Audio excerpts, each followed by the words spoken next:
Welcome back to my channel fun with cooking. आज मैं करेला के साथ मसूर दाल बनाती हूँ। गर्मी के दिनों में दोपहर में चावल के साथ खाने के लिए ये बहुत ही टेस्टी लगती है।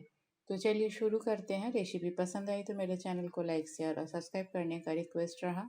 करेला को गोल शेप में काट लिया और इसका बीज हटा लिया। करेले का अमाउंट आप कम ज़्यादा कर सकते हो। साथ में एक प्याज को लंबा स्लाइस कर लिया। थोड़ा सा धनिया पत्ता को भी छोटा छोटा करके चॉप कर लिया।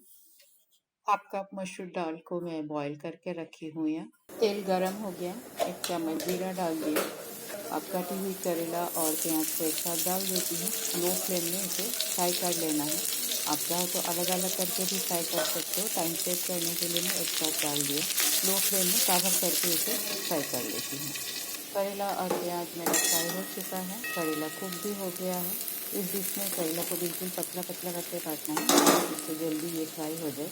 थोड़ा सा हींग डाल दिया, हल्दी पाउडर मिक्स कर लेती हूँ। बॉईल किया हुआ मसूर दाल को डाल देती हूँ। थोड़ा सा चीनी टेस्ट को एनहेंस करने के लिए, स्वाद अनुसार नमक और धनिया पत्ता और 1 चम्मच रोस्टेड जीरा पाउडर। कवर करके दाल में एक उबाल आने देती हूँ। दाल में अच्छी तरह से उबाल आ गया है। बस ये बन के भी बिल्कुल तैयार है। गैस बंद कर देती हूँ और कवर करके इसको थोड़ी देर के लिए स्टैंडिंग टाइम देने के बाद सर्व करती हूँ। करेला के साथ मसूर दाल बन के तैयार है। बहुत ही टेस्टी होती है। समर के दिनों में ये बहुत अच्छा लगता है। रेसिपी आपको पसंद आई तो मेरे चैनल को लाइक शेयर और सब्सक्राइब करने का रिक्वेस्ट रहा। थैंक्स फ्रेंड, टाइम निकल के वीडियो देखने के लिए। आगे भी बने रहिए। होममेड सिंपल रेसिपी मेरे चैनल पे अपलोड होता है। आज यहाँ तक ही मिलते हैं कोई और एक रेसिपी के साथ। तब तक के लिए bye, have a good day.